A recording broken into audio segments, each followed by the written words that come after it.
নজিরবিহীন এক রায় দেখল ঠাকুরগাঁওয়ের জনগণ।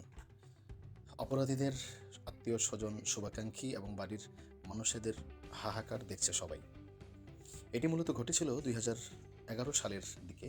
2011 সালের দিকে কয়েকজনের একজন প্রেমের প্রলোভন দেখিয়ে স্কুল ছাত্রীকে নিয়ে এসেছিল সর্বপ্রথম এনামুল পাম্পের যে বাসাটি আছে সেই বাসাটি থেকে পূর্ব দিকে একটি টাওয়ার আছে, সেই টাওয়ারের জায়গাটিতে নিয়ে আসার পরে তাদের আরও 5জন বন্ধুকে, সেই যে প্রেমের প্রলোভন দেখিয়ে নিয়ে এসেছিল সে আরও 5জন বন্ধুকে শরিক করে ডেকে নিয়ে এসে সেখানে 6জন মিলে তারা জোরপূর্বক সেই মেয়েকে ধর্ষণ করে।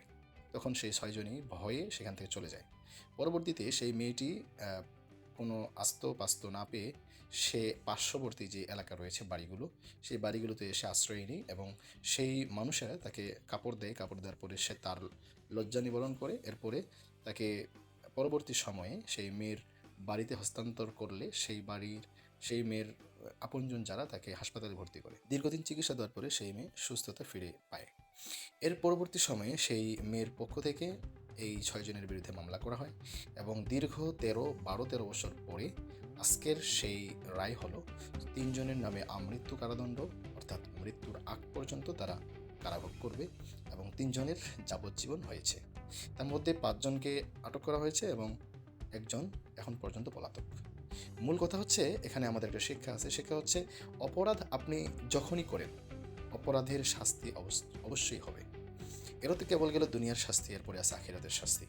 আপনি ধর্ষণ করেন, চুরি করেন, ডাকাতি করেন, আপনি মাদক কারবারি করেন, আপনি মাদক সেবন করেন, অপরাধের শেষ অবশ্যই একদিন থাকে। তাই ভাই, কেউ অপরাধে জড়িত না হই, আল্লাহকে ভয় করি, ইসলাম অনুযায়ী জীবনযাপন পরিচালনা করি। এই মানুষদের যে আজকে যাবজ্জীবন হলো, আমৃত্যু কারাদণ্ড হলো, এদের পরিবাররা আজকে হাহাকার করছে, চিৎকার চেঁচামেচি কান্না করছে। দেখেন, এদের পরিবারগুলো ধ্বংস।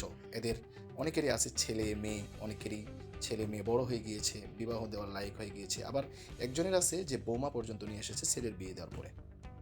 এদের ফ্যামিলির কী হবে, এদের সংসারের কী হবে? একজনের অপরাধের কারণে মূলত এখন ফ্যামিলির সবাই কষ্ট ভোগ করবে। তাই নিজের অপরাধে ঢাক তাই নিজে অপরাধ করব না, নিজে বিপদে পড়ব না এবং নিজের ফ্যামিলিকে বিপদে ফেলাবো না।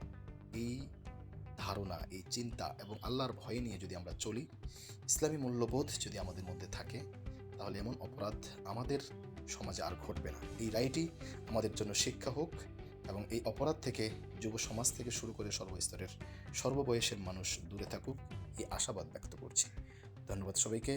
আসসালামু আলাইকুম।